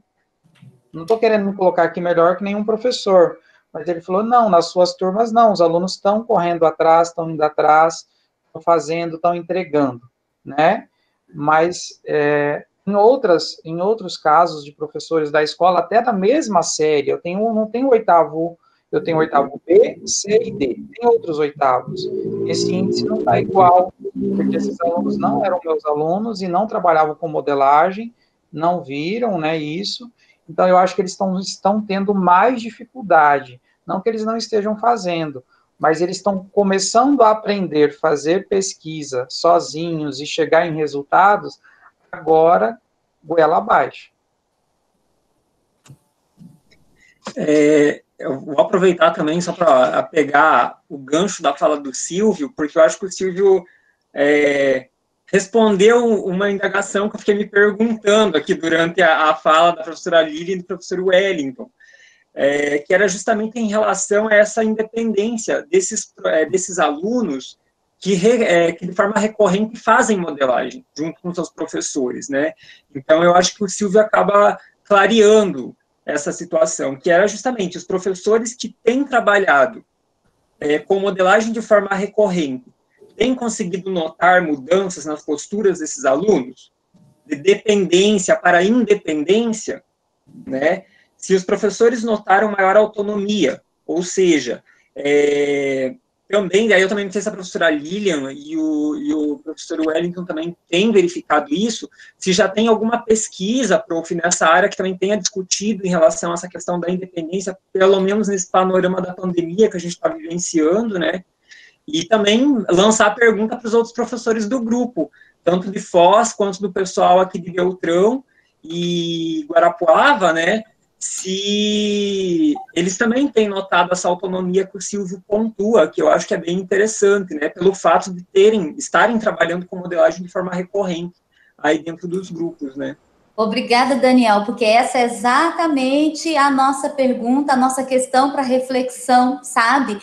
Porque a minha hipótese, quando eu fiz essa proposta de discutir isso com o Wellington, porque eu tenho conversado com alguns professores, mas eu não tenho ainda dado o suficiente para colocar isso na forma de um argumento científico. Mas o que a gente tem vivenciado, e aí por isso que eu trouxe os dados da pesquisa do Wellington, né, é que práticas de modelagem, por suas características que são próprias da modelagem, mas nem todas unicamente da modelagem, né, como bem disse o Tiago, tem favorecido algumas posturas no professor que lhe permitem que nessa mudança, nessa pandemia, que caiu para todo mundo de paraquedas, que não teve opção de escolha, ele buscasse alternativas, mecanismos para continuar interagindo com os alunos. Porque para esses professores e para esses alunos que já estavam habituados com essa prática, né, eles já sabiam como atuar, como pesquisar, como buscar alternativas, né? Então, nas conversas que eu tenho tido com alguns professores, eles nos relatam que os alunos não precisam do quadro. O aluno não precisa do quadro e do professor escrevendo no quadro para ele aprender alguma coisa, ou para ele se motivar a copiar alguma coisa. Ele sabe aonde ele tem que buscar, ele sabe o que ele tem que perguntar para o professor, ele sabe qual é o papel dele, né? E o professor não fica tão preocupado em ter que dar uma prova igual para todo mundo, e preocupado se eles estão copiando, se eles estão colando, se eles estão conversando, para poder medir esse professor. Porque a prova, uma prova escrita, né, é um protocolo, uma rotina, como diz a professora, né, para todos os alunos, não é uma prática necessária, né, e uma prática da modelagem matemática. Então, esse professor, ele consegue buscar alternativas para avaliar a aprendizagem dos seus alunos. Então, essa era exatamente a tese que a gente queria discutir nessa fala. Se o Wellington quiser complementar. Eu diria assim, não é complementar, mas só para falar, a autonomia, a capacidade de gerenciar o próprio tempo, a criatividade são, vamos dizer assim, entre aspas, não quero cair nessa terminologia, são aspectos necessários à educação como um todo, né? A escola como um todo. E modelagem matemática, conforme a gente puder desenvolvê-la, ela contribui nesse sentido, né? Para o desenvolvimento da autonomia, para o desenvolvimento da criatividade, em alguma medida, na medida que o professor oportuniza isso também.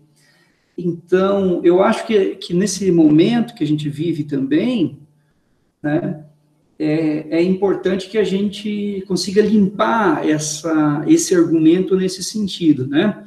Quer dizer, há elementos que são, vamos dizer, muito macro, e que a gente consegue, quando desenvolve com modelagem matemática, e obviamente sempre depende de quem faz, porque é o professor quem faz, né? O professor pode não... Enfim, de alguma maneira, ele pode tomar decisões distintas disso, né? Mesmo fazendo modelagem matemática. Então, acho que é bom limpar nesse sentido, dizer, olha, existem essas questões são desejáveis, né? E quando a gente faz modelagem matemática, a gente pode, sim, estar contribuindo nessa direção, né?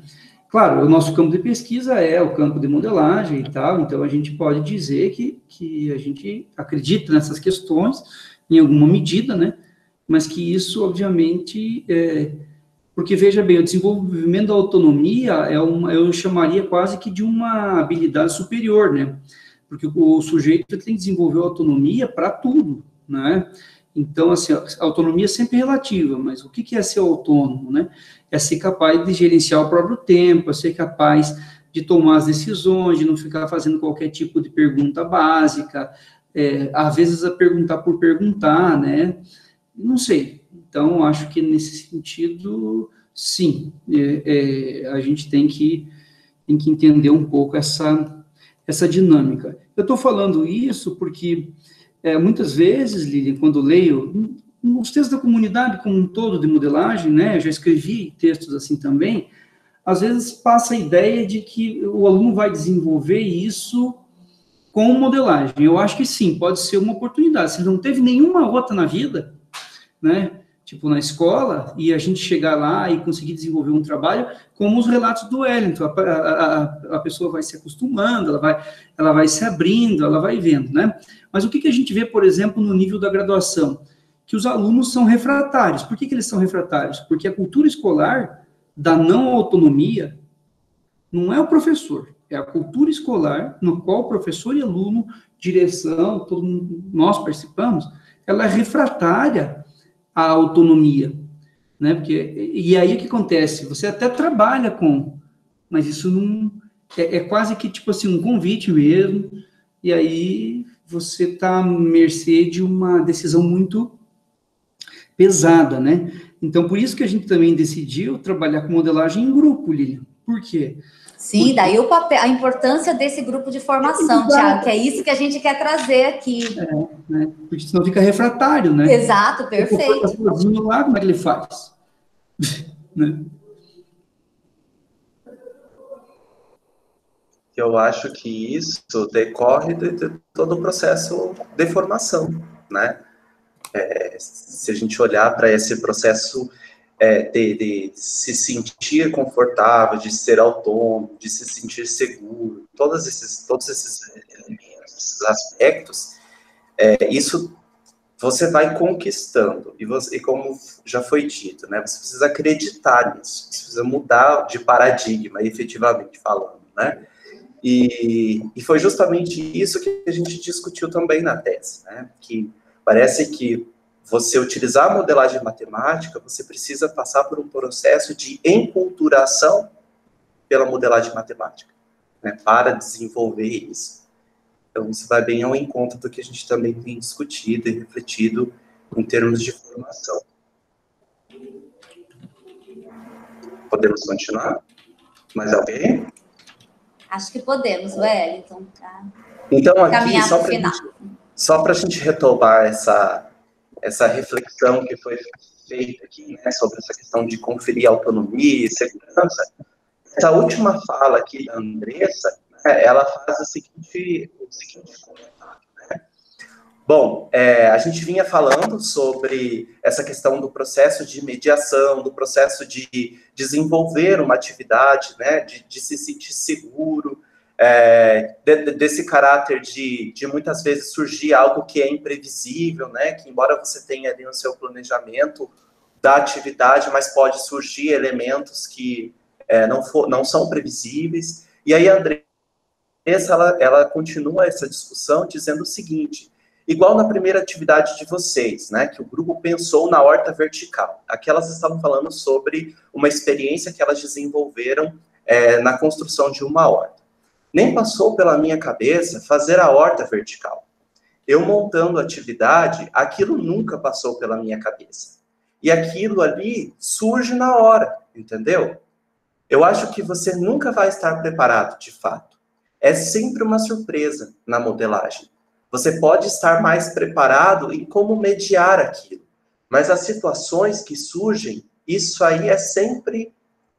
E aí, ou seja, é sempre uma surpresa.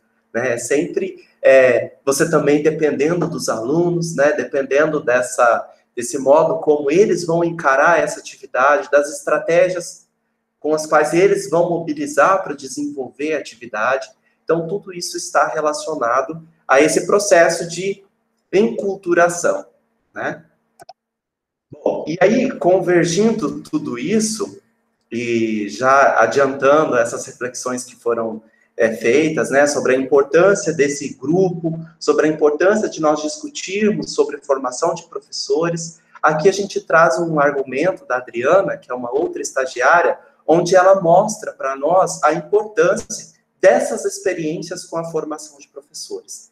E aí, falando aqui especificamente da formação inicial, e eu tenho certeza que vocês têm muitos argumentos que evidenciam essa importância, né, que mostra o quão relevantes são esses momentos, essas trocas, esses diálogos, né, que vocês estabelecem entre vocês. Veja que, em alguns momentos, alguém até falou, né, eu acho que foi o Silvio que falou, né, para Gislaine. Até convidei a Gislaine para que a gente pudesse fazer atividades juntos, né, eu trabalho com os nonoanos, então, veja a importância de tudo isso. E aí, esse argumento da Adriana, ela diz o seguinte: eu acho que a parte que você falou desse momento aqui, eu acho que é interessante, porque aqui a gente tem a possibilidade de, depois de realizar atividades enquanto alunos, e enquanto professores, poder dialogar entre a gente, sabe?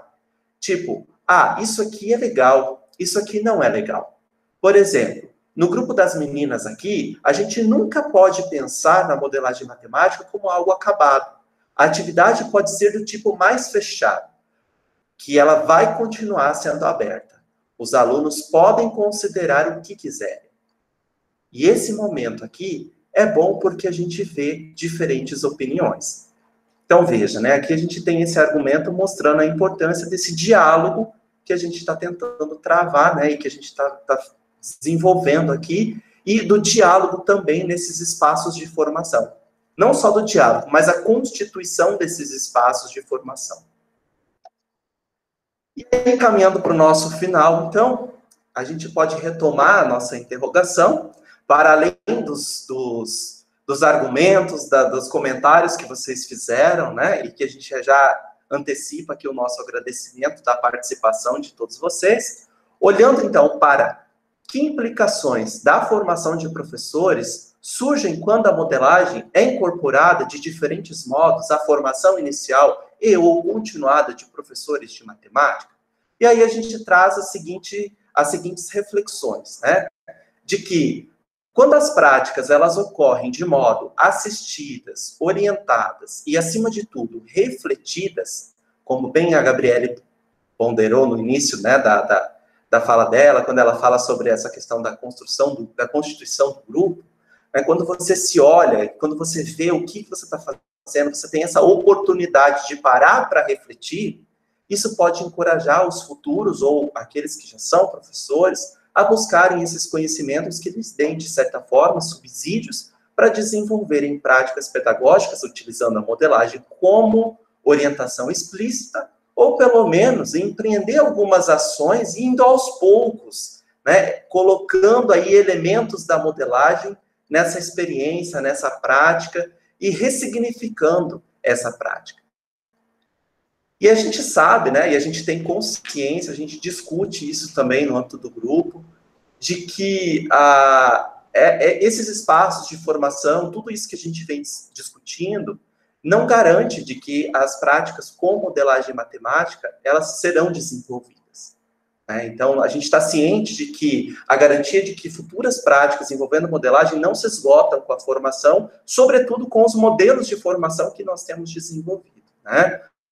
Mas a gente entende que, segundo essas compreensões que vocês compartilharam conosco, e segundo essas reflexões que a gente trouxe aqui nessa tarde, a inserção dessas práticas com modelagem parece ser um caminho, né, que tem se mostrado aí um dos caminhos, né, para que essas experiências elas possam ser incorporadas e aos poucos ir rompendo, então, com esse movimento de recusa à modelagem ou a práticas dirigidas aí por um aspecto mais de investigação, né, no âmbito das escolas. Lilian, não sei se você gostaria de falar alguma coisa. Sim, e aí para fechar, né, então nesse sentido a gente quis justamente trazer depoimentos de professores, de alunos, né, refletindo das dificuldades enfrentadas por esses professores nesse momento, justamente, né, para mostrar a importância desse grupo de formação de professores, dessas práticas refletidas.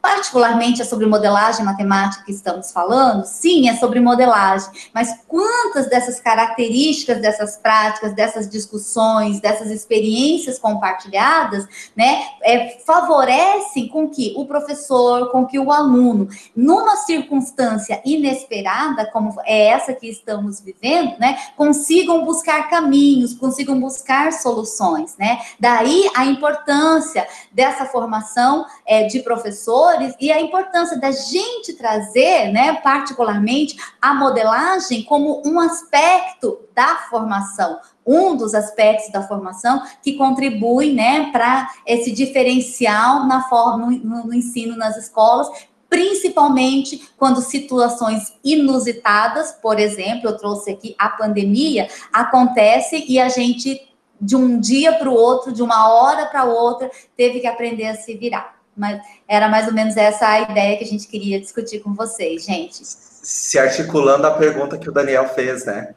Exatamente. Obrigada, pessoal. Maravilha, imagina. Nós que agradecemos, professora Lilian, professor Wellington. Nós chegamos a quase 2 horas, acho que 2 horas e pouquinho de fala, Ai, de diálogo. desculpa, viu, gente, Não, pelo tempo. prof, mas é num sentido muito positivo, né? Assim, é uma fala tão fluida, tão gostosa da gente escutar, da gente dialogar, da gente refletir, que a gente não vê o tempo passar, né? Tipo, a gente se envolve tanto nessa conversa que a gente não percebe, né? Então, a gente só tem a agradecer. Eu quero agradecer mais uma vez em nome dos professores dos grupos, tanto de Foz, Guarapuava e Francisco Beltrão, pela participação da professora Lilian, que é um ser humano de muita luz, né, emana luz própria, ao professor Wellington, que é um amigo querido. Então, a gente só tem a agradecer realmente.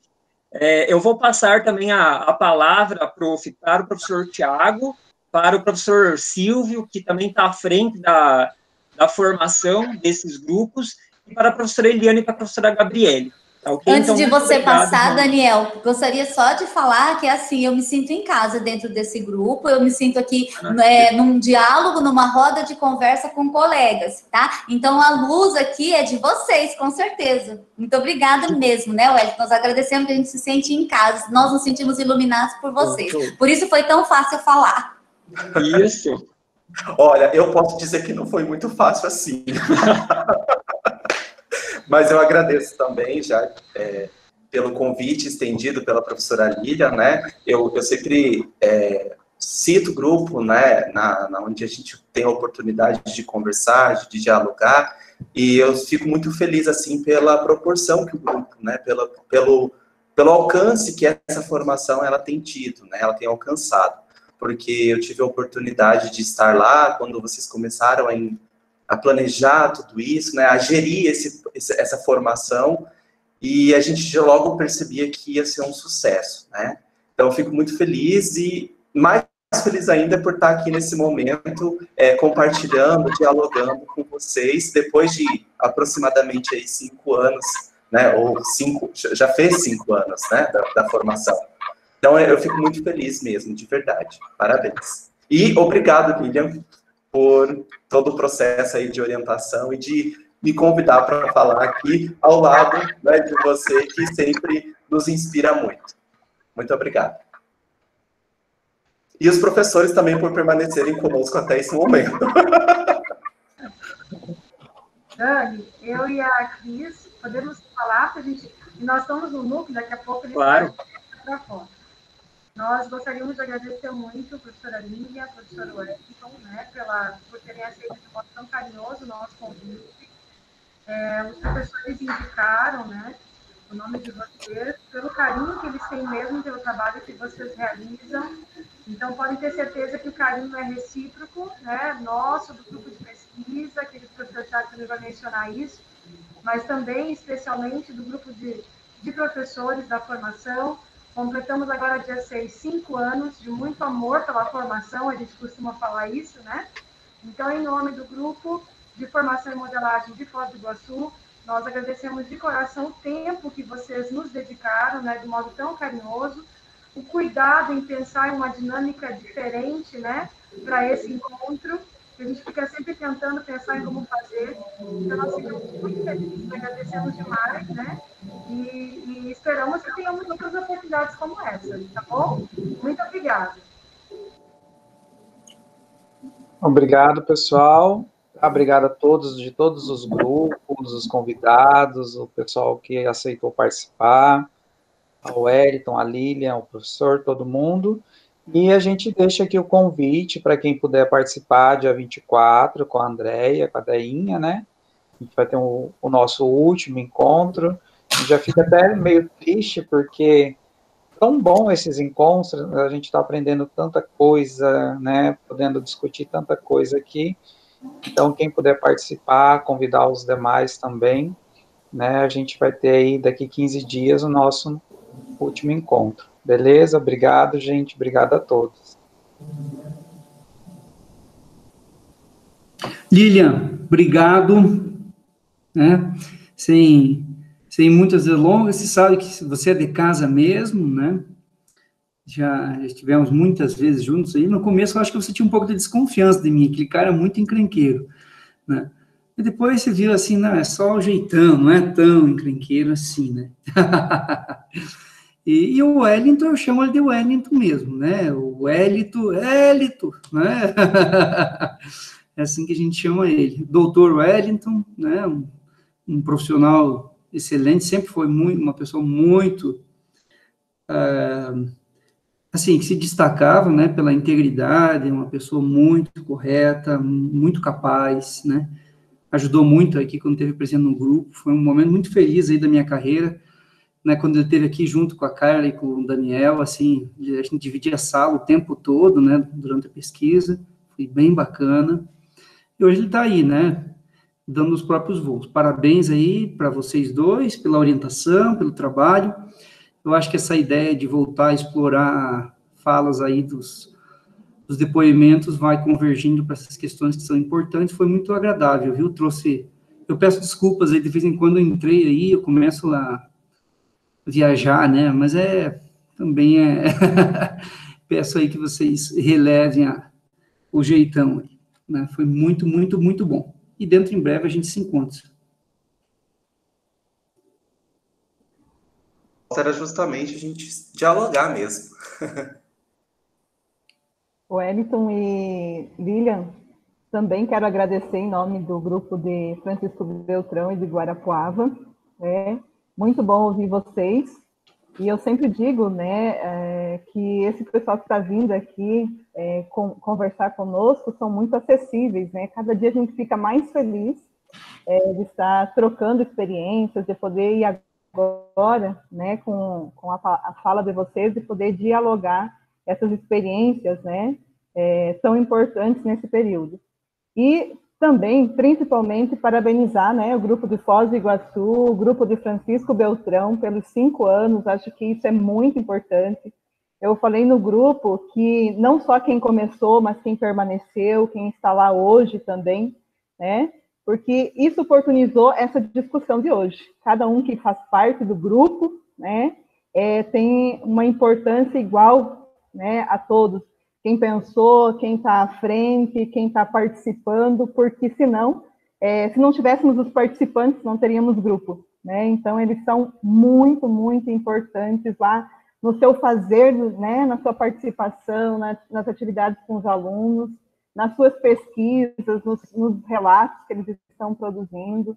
Então, parabenizar a todos e agradecer pelo companheirismo, né, pela participação de todos.